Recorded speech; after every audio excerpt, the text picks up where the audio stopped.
Depressions in the workplace, how can we do better? When you treat depression in the workplace, you get a substantial return on investment relatively quickly, due to the improved performance and productivity of the employees working for you.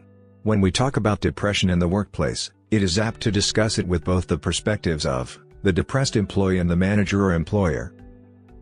Employee. When an employee is clinically depressed and chooses to be vocal about it, there can be two possibilities.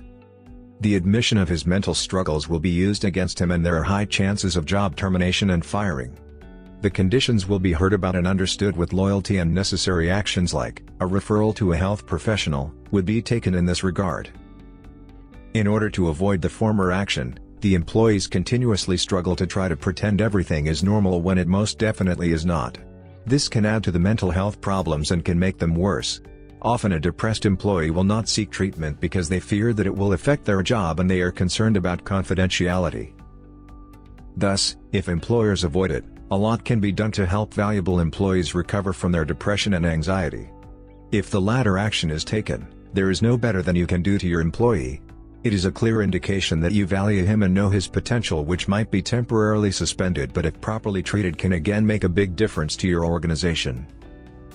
Manager, employer.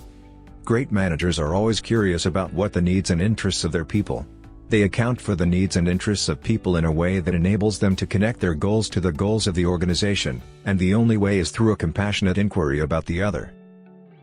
But, when it comes to depression, this generally isn't the case. The reason is simple: there is a stigma about depressed employees that their personal issues are interfering with their work and thus hampering their productivity. And that is when the question arises, how is that person coping with his work? Is he still performing well? Isn't depression or the mental state affecting the company's growth? Well, the answer to all the above is different in different cases.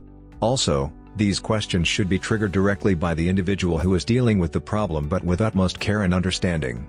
Your employees are valuable, and if they are dealing with mental issues, then firing or terminating them is definitely not good for the business and employee loyalty. Employers should refer a depressed employee for help if they are aware of the symptoms and ensure that he is getting the much-needed help and of the right form.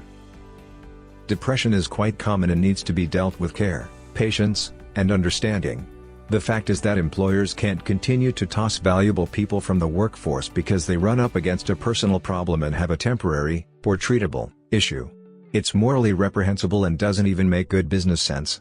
Instead, they need to be proactive in managing the mental health of all their staff, no matter how mild or severe the condition is. How can HR help? HR has a vital role to play in supporting an employee with a mental health problem, whether they are at work, off work, or returning to work. 1. There should be an open dialogue leads to a system of support and understanding between employers and employees. 2. There should be a personalized action plan which can help the depressed employee. 3. The confidentiality should be respected and information so sensitive as this should not be passed on unnecessarily, as this would highly impact the person's mental health. 4.